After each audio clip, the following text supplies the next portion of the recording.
My name is Ayanda Mdluli, and I have a special guest for you today. Adil Nchabeleng, the leader of TransformRSA, is in the building. How are you, my brother? Great, and how are you? Thank you for joining us at this very special moment. So today we're talking about transformation in the South African economic landscape. You know, we are looking at South Africa's new dawn and how TransformRSA is fitting in the bigger scheme of things. Thank you for taking the time to come and talk to us. You know, we have a lot to discuss. First things first, I'd like to talk about TransformRSA. What are you up to at the moment? I see you have been making major headlines regarding Eskom and the independent power producers that were signed into effect recently by the Minister of Energy. So, I mean, as a country, as Project South Africa, how far have we come as far as transformation is concerned? Project South Africa actually is currently in a disaster state. We have a crisis. The economy is currently actually backtracking. There hasn't been growth.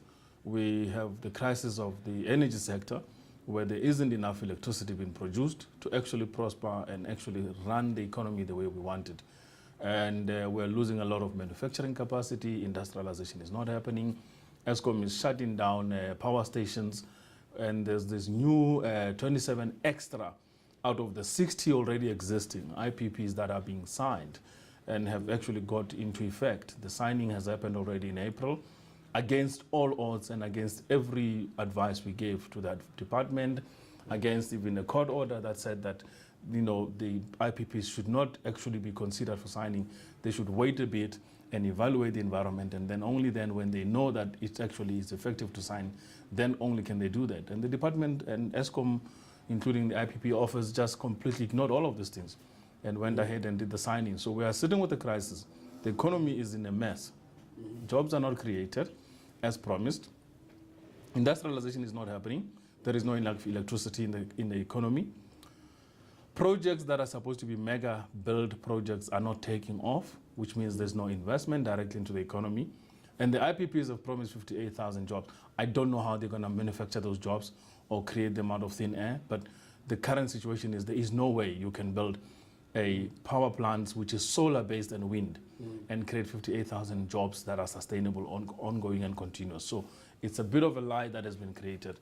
And then unfortunately, people are sitting with this kind of a hope, hoping that in the next few years there will be an economic change. At this trajectory, you are going to have a disastrous economy unfolding. When we look at, you know, what's been promised to us when the current president, Cyril Ramaphosa, came into power,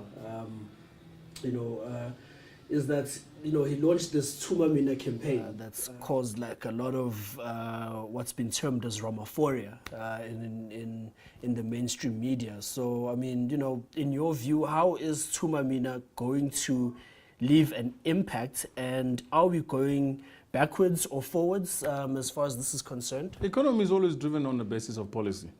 The current policies that have actually been implemented have not actually yielded the desired results required. So which means that either the policy trajectory needs to be changed, needs to be reevaluated, and what we've already always been advancing and advocating in favor of, which is radical economic transformation, should be now brought in at really the most fastest, most urgent basis. You're not going to change the current situation using the same old tools that have failed. Slogans are good, but they mean nothing in essence.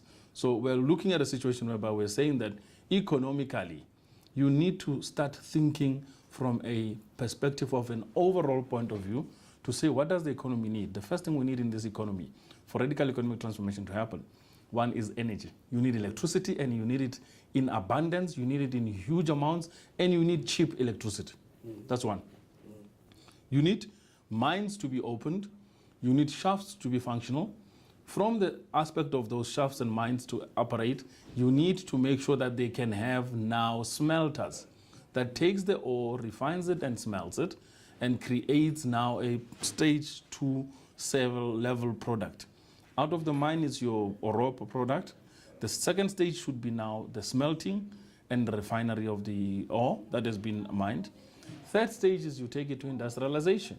Industrialization meaning that you build now needed products that are supposed to be used in the economy emerging out of the primary sector, which is your mining. From there, then you now look at the export opportunity, and then you look at the local consumption opportunity and markets. So what we are painting as a picture here, when we say radical economic transformation, we're not dreaming out theological or ideological views. We are serious about what should happen. We have a minerals-rich economy, and in the minerals-rich economy, you need to use those minerals in order to add to the bottom net effect of growing the economy right now. And at the pace we're moving in, we're not going to achieve that. We're talking a lot of good ideas on what could be done, but those are simple ideas. The real technical ideas are the infrastructure issues, bricks and mortar, infrastructure in terms of plants, infrastructure in terms of electricity distribution, infrastructure in terms of building new ports, building new power stations, building new infrastructure in terms of industrialization, factories, the whole lot. Then you're going to really bring about real change. But just dreaming out to say that you're going to create jobs, how are you going to make jobs?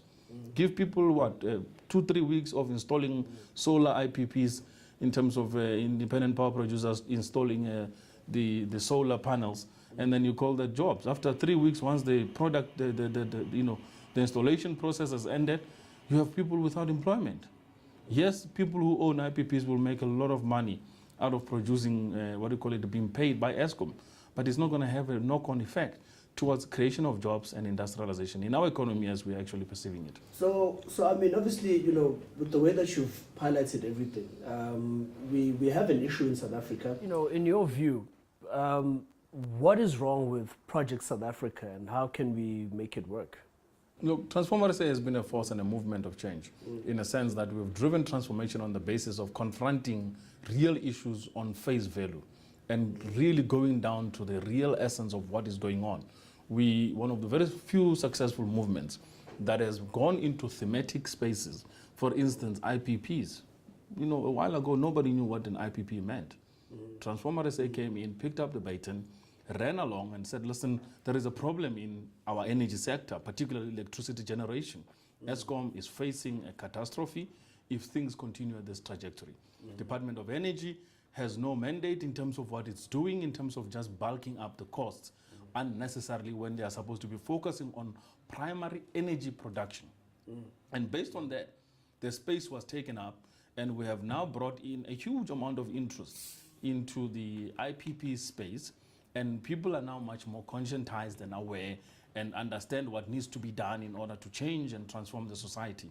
Using one thematic issue, we've gone into many other areas of politics to challenge the narratives around radical economic transformation. Until we started talking about radical economic transformation, it was just something that was seen from an aspect of saying it must be economic, it must be economic empowerment, without really talking about the aspect of transforming the economy in order to address radical economic transformation challenges, which we're sitting with: unemployment, joblessness, inequality, the aspect that the concentration of wealth in South Africa sits in the few hands. I mean, we speak very openly about it, and it's not something that we make up without backing it up with facts. We understand the operations of the Johannesburg Securities Exchange, which is the stock exchange in South Africa. We broke it down into detail as to why we're saying black people are not in control of the economy. And it's a fact. I mean, 12 trillion circulates in our economy just purely on the JSE level. How much of it goes towards empowering black enterprises? Very little. Most of it is concentrated into the companies that are already existing, that are post, that were in the apartheid era and have just continued the trajectory of actually being successful and growing forward and bigger. So when we talk about black people per se, the sad reality of our black people is it is your own black people who will go against you when you're bringing about a transformation programs and projects in order to transform and change their lives. The resistance is not mainly among whites. It's really among black people who are saying that this transformation, one, it's challenging the old schemes of making money, whereby they were just BEE guys who were sitting in as gatekeepers, who were given sort of this fake shares that they really didn't mean anything. They couldn't even make money out of it. The only cash they made was getting fees as commissions as well as monies for putting things together. But the real economy was not actually really leveraged in terms of bringing about black people to be in control. So I don't really praise anything. I mean, half of these executives, most of them are clueless in what they're doing. They're sitting in these positions.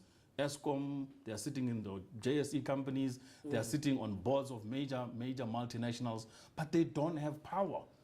They cannot make decisions, they cannot make calls on what should be done with the capital that they're running in those companies. Yeah. They can't even decide on basic things, like as in who are we going to give a dishwashing tender or procurement in order to empower a small little business. Imagine. So tell me, why haven't we been able to break down racial structural dynamics in the corporate space and in the South African economy since the dawn of democracy? I mean, it's been 25 years already.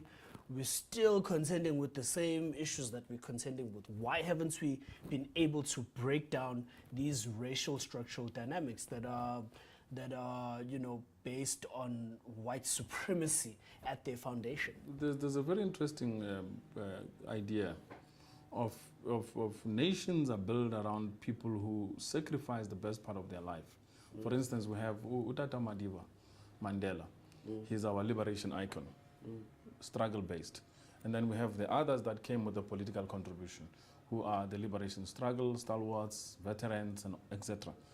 We don't have blacks right now in the corporate space, in the business space, that have actually emerged from either from the ground up in building up businesses, or we're able to have access to massive amount of capital, and we're able to use that capital in order to create an example of what should be black economy and successful black economic business cases.